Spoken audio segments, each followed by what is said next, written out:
Lakeland Currents, your public affairs program for North Central Minnesota. Closed captioning is made possible by Bemidji Regional Airport, serving the region with daily flights to Minneapolis-St. Paul International Airport. More information available at bemidjiairport.org. Welcome to Lakeland Currents. I'm your host, Todd Haugen. We have a couple of guests with us from Evergreen Youth and Family Services of Bemidji. The executive director is here, Ebony Warren, as is a program director, Caitlin Orgon. Welcome to Lakeland Currents to you both. Thanks for having us, Todd. Thank you.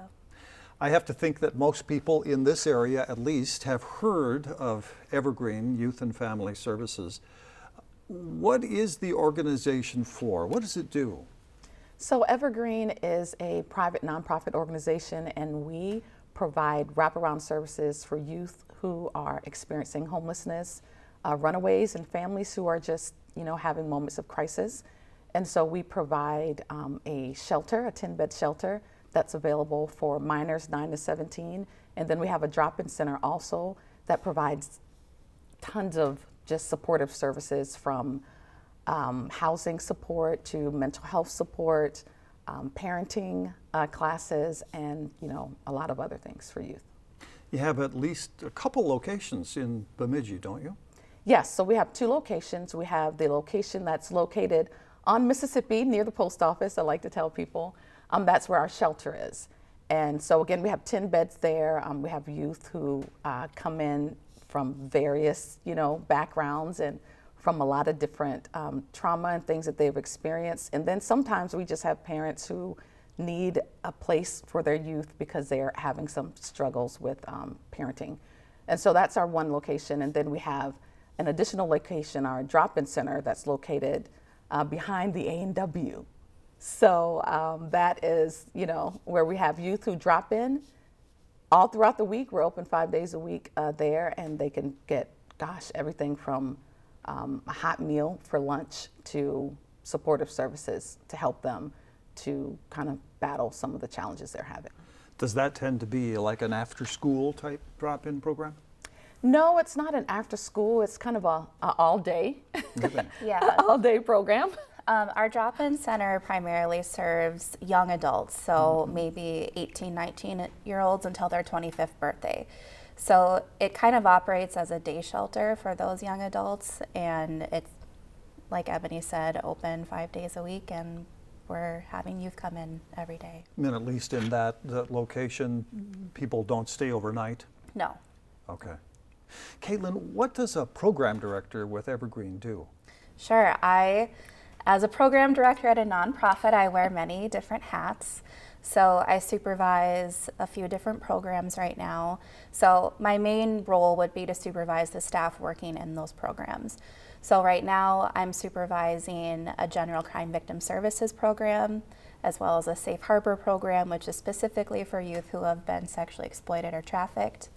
I supervise an independent living skills program, which is for current and former foster youth, and our mental health program that has a full-time therapist, a family support specialist, and we're looking for a life coach right now. So every day is different. I'm really there to support my staff, make sure that we're on track with our work plans and all of our budgets and getting things done, and jumping in to help with what's going on in the drop-in and what youth needs as well. It sounds like the people you work with really cross the gamut of ages, not just kids, where Right. People might think Evergreen's mainly working with youth, but not necessarily. Correct. So agency-wide, we're working with youth 9, and we say youth all the way up to, 24, which are the young adults. But we are pretty much just kind of almost like a one-stop shop, I think people consider us to be. And so we just try to make sure that the youth are able to come in, get assessed to see what their needs are, and then we're able to point them to programs and services in-house at Evergreen, which some of them Caitlin mentioned, as well as connect them with other resources also. Does Evergreen charge for its services? No, we don't. So we are very fortunate to be funded by grants, as well as from donations that we get from the community as well. And so we can provide our services free of charge to youth and their families. And that is huge, because if you have ever even thought of what it would be like to be homeless, you don't have money to pay for mental health therapy. You don't have money to purchase food. You don't have transportation.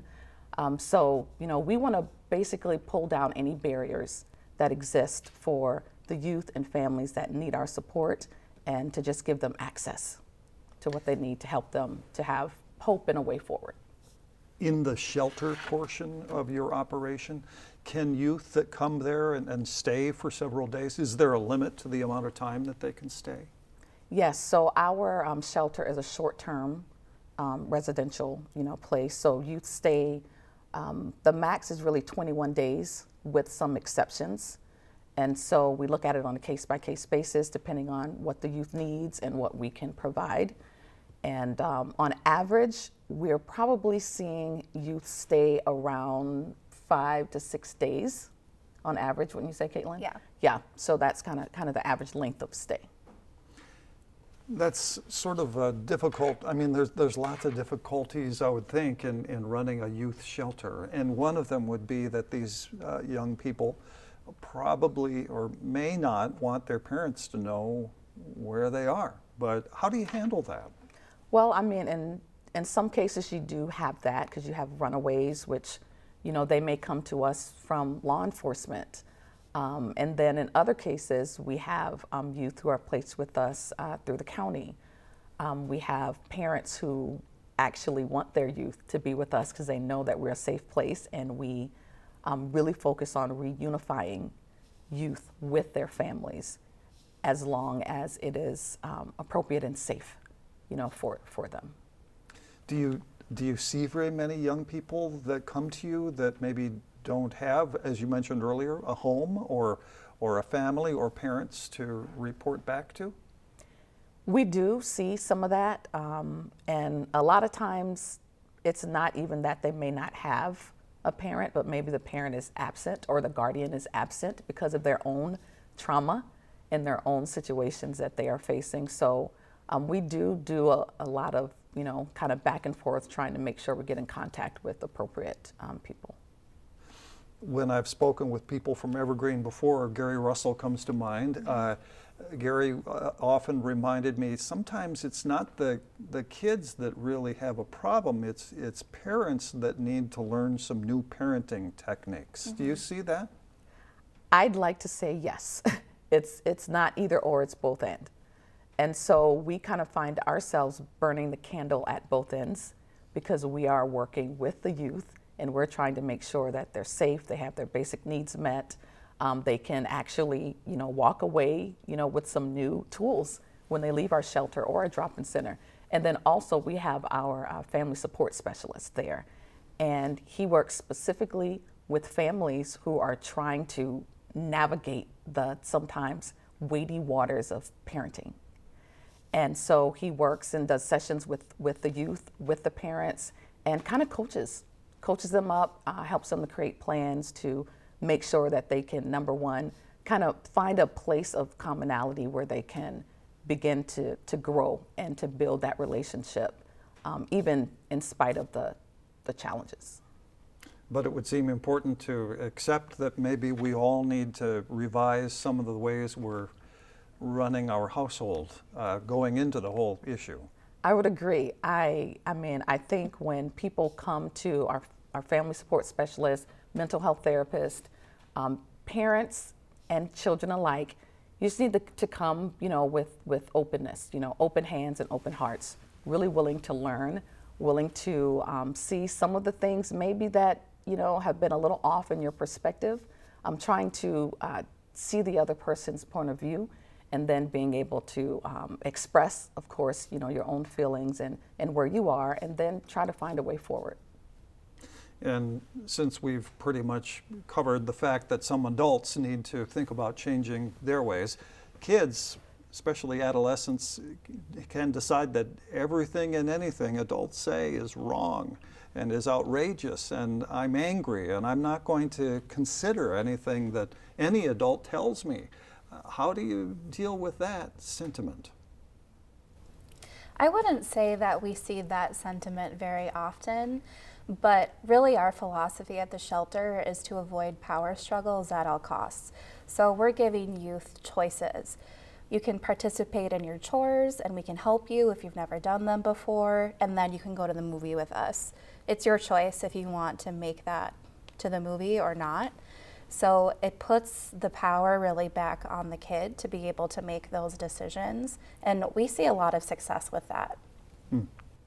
And the young adults, Caitlin, that come into the drop-in center, what kinds of issues are they dealing with? Well, typically the first time a young person comes to our drop-in, they're 19 or 20 years old. Oftentimes they don't have a high school diploma or education past high school. They've never had a bank account. They don't have state ID. They don't have any credit history, rental history. So they're starting young adulthood basically from ground zero.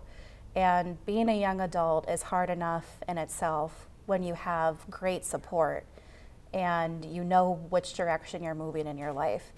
So these young adults really rely on us to set the pace maybe, or set some goals for themselves to be able to get an ID so they can have a bank account, so they can apply for jobs, and we can walk through all of those processes with them.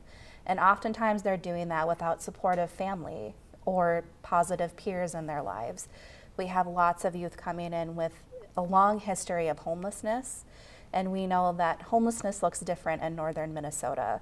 If you're sleeping outside, you're not going to survive most of the year. So we see youth who are living in situations that we would call doubled up. So there's maybe 7 or 8 people living in a 1 or 2 bedroom home. We see youth who are living in vehicles through the winter, and we're seeing youth who are living in structures that are not meant for human habitation. So maybe a camper or an ice fishing house that doesn't have electricity, doesn't have running water, or maybe like a garden shed that doesn't have any kind of insulation. So they're facing a lot. Wow, that sounds really tough. Yes. I mean, you wonder how do people get past that? Are these young adults typically ready to make a change, do the things that might involve some work that would perhaps change their lives?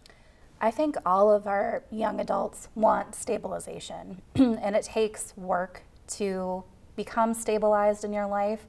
But when you're not used to being in a home with electricity and running water, or maybe in an apartment building where you don't know other people who are living there, that is a huge life change, and that takes time and it takes support from people like the staff at Evergreen.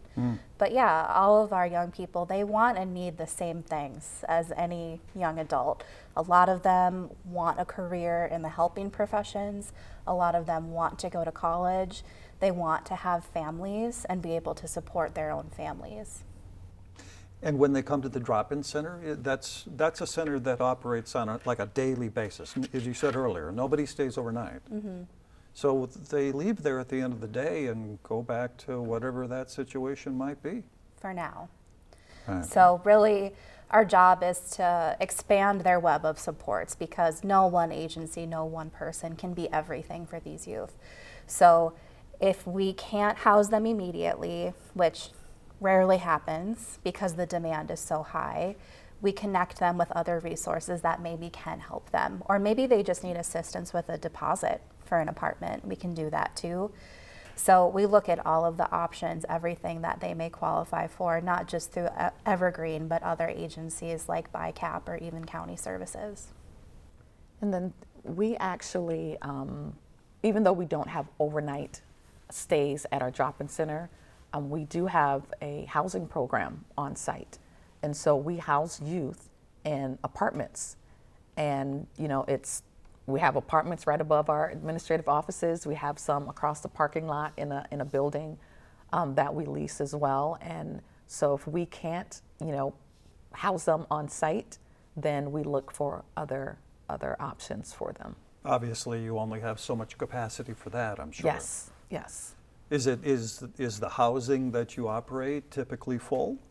Oh yes, yes. We're pretty much full all the time, but the idea is not for us to house a youth forever. Right. It is for us to provide them with the basic needs that they need to help them to have wraparound services so that they can get skills and tools they can add to their toolbox so they can transition from our transitional living apartments and out into the world of, independent living on their own. So, we just try to make sure that we're there to help them with those foundational things that they just didn't come to us with. And a lot of times I think when people think of homelessness, they don't think of youth, number one. And when they think of youth, they think that it was always something they did, or maybe they always have substance abuse issues, or something that they put on themselves. Definitely that they chose. Yes, that they chose. And yes, we do see some of that, but a lot of times it's things that they have, experienced through their families, things they have experienced not at the hands of, their themselves. Sure. And so we just try to, let them know that they're seen, that they're loved, that they're welcomed, and that we can help them to move forward in their life. So typically, if they're staying in housing that's provided by Evergreen, they can stay for about how long? It depends on the program. So 18 to 24 months is generally the amount of time. So we were talking about how we're funded. So we're funded about 70% by grants. And so our grants, we have different, restrictions and regulations depending on the program. And so 18 to 24 months for our housing is typically the amount of time they can stay. And then we help them to transition. So the grants that make it possible for Evergreen to operate, are they awarded on an annual basis? Again, it depends on the grant. So some of them are multi-year grants, so we may have for 2 or 3 years at a time. And so some of them are yearly grants. Some of our foundation grants that we get, those are typically over the course of a year. And so we work through those over the year, and then we're applying again. Sure. Right now we're kind of into our grant writing and reporting season. So we are reapplying for grants that we currently have, grants that we feel would be helpful for us and that would not increase our administrative burden too much on our staff. We look at some of those too. Do those grants typically come from foundations, or are they from state or federal government, or what? So our grant funding is pretty diverse, and so we have funding from the federal government, our transitional living program, our street outreach program, our shelter program. Those come from the federal government, and then we have state grants as well. So the Homeless Youth Act, we get a grant from the state there, and a lot of other things as well. Our foundation grants come from foundations that are in northern Minnesota, and other places as well, who are interested in the well-being of the community and who care about youth. And so we find those grants, we apply, and we see what happens. Well, thank goodness those grant organizations operate. It would just seem like kind of a nerve-wracking way to operate. I mean, I would wonder year to year, well, what if we don't get this or that grant? Are there times when you don't get something you anticipated getting and then you can't operate the same way? That does happen, and that's always something that we're thinking about. I know I'm thinking about a lot is, okay, this grant application was just released and we have to go and have a competitive renewal process again. And sometimes the competition is really steep. We applied for a grant through the state to help with our shelter. And it was extremely competitive. There was not enough money. There was tons of money, that was available, but not enough money for everybody across the state who needed it. So we didn't get awarded that grant. And so now we're looking at other ways to do things like, renovations and helping with our security system. That's something we need to upgrade. Helping with our HVAC system, for our appliances in our kitchen, just all those different things we have to find funding for. So we do rely on grants pretty heavily, and we also are trying to just continue spreading the word, spreading the word about Evergreen, the hope we give youth, the practical things we give them to help them move forward. so that the community can see that, our organization is valuable, our youth are important, and, we need their support too. Well, Evergreen has operated in Bemidji for a long, long time, right? What, since the late 1970s? Yeah, so we started in 1977, and we started as a shelter. And so there was a local priest who saw some, as the story goes, saw some kids kind of hanging out and realized that these kids need support. They need a place of connection, and they need a place to call home and help. And so the shelter was born. And then over the years, we've added programs like our street outreach program, our transitional living program, our mental health program, our Rock Sober program, which helps with sobriety, youth who have been dealing with, substance abuse. It helps with pregnancy, education on, reproductive health, all those different things. And so we've grown tremendously over the almost 47 years, somewhere in there. Yeah, right that about we've there. been around, yeah. Do we does our society get any better?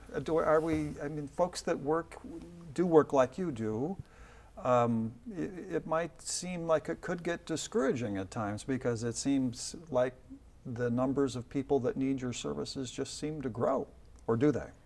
I think, number one, the work is hard. The work is extremely hard for everyone who is in it, and specifically for people who are on the front lines during the direct services, who are with the youth, who are seeing their challenges, who are experiencing some of that trauma with them. And I think what happens is, as you see the successes that come out of the work that we do, it makes it worth it. It makes it, even though it's heartbreaking, rewarding. Because you can see a youth who comes to us who has dealt with substance abuse and cutting, who's been living in their car, who is now pregnant and doesn't have a home, and they somehow find Evergreen. And now that youth, true story, is able to share their story and talk about how Evergreen is a place of connection. Evergreen is the only family they have. Evergreen is a place that has given them hope and confidence. So now you have a youth who comes in who is broken down, who's been traumatized, who's been, probably abused and has abused themselves, and now has to bring, life into the world.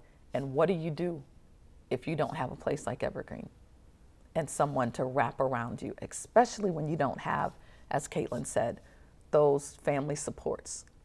Mm-hmm. Those supportive friends and positive friends who are going to provoke you to do good, right, and not keep you into some of the bondage that you've been, in all of your life. You would just hope that as those young people that use Evergreen services get older and presumably raise some kids on their own, you would just hope that those households would function a little better. I mean, that there wouldn't be broken homes and there wouldn't be homelessness and abusive families. Maybe it's just that we just haven't gotten all the way into the problem that we've had for a long time so far. I think part of it is, number one, yes, I do think that as we help youth and families, that they can have more positive outcomes for the children that they raise. I do think that is true because of the support that they have. I also think that, homelessness is a problem that won't be eradicated, but we work as hard as we can as if it will be. Mm-hmm. We work as if we will get out there and we will not have not one youth on the street, not one youth couch hopping, not one youth who is having to live in a situation that is traumatic, abuse, being sexually exploited, or at risk of those things. That's how we live and how we work each day, even though we know that every day we're seeing youth come through our doors who need us. We're constantly seeing this. But I think as we educate people on the problem a little more. And as they become more aware, then we'll get more people who want to help, want to support, not just financially, but mentoring a youth. You see a youth who's having a challenge, just encouraging a youth. And I think those are ways too that we can help the situation. Caitlin, how do people find out more about Evergreen and the various programs that are available at your two facilities? A great start would be our website, evergreenyfs.org. And there's a description of all of our programs on there and how you can get started, how you can enroll. Right now, we also have an opportunity for parents and youth to enroll in a sexual exploitation prevention curriculum called the Cool Aunt Series. They can access that for free through our website. They can register and get started. We also are on social media, Facebook, Instagram, right? LinkedIn. Soon we will be on TikTok. We gotta go where the youth are. Yeah. Yeah, well, I'm sure that's true.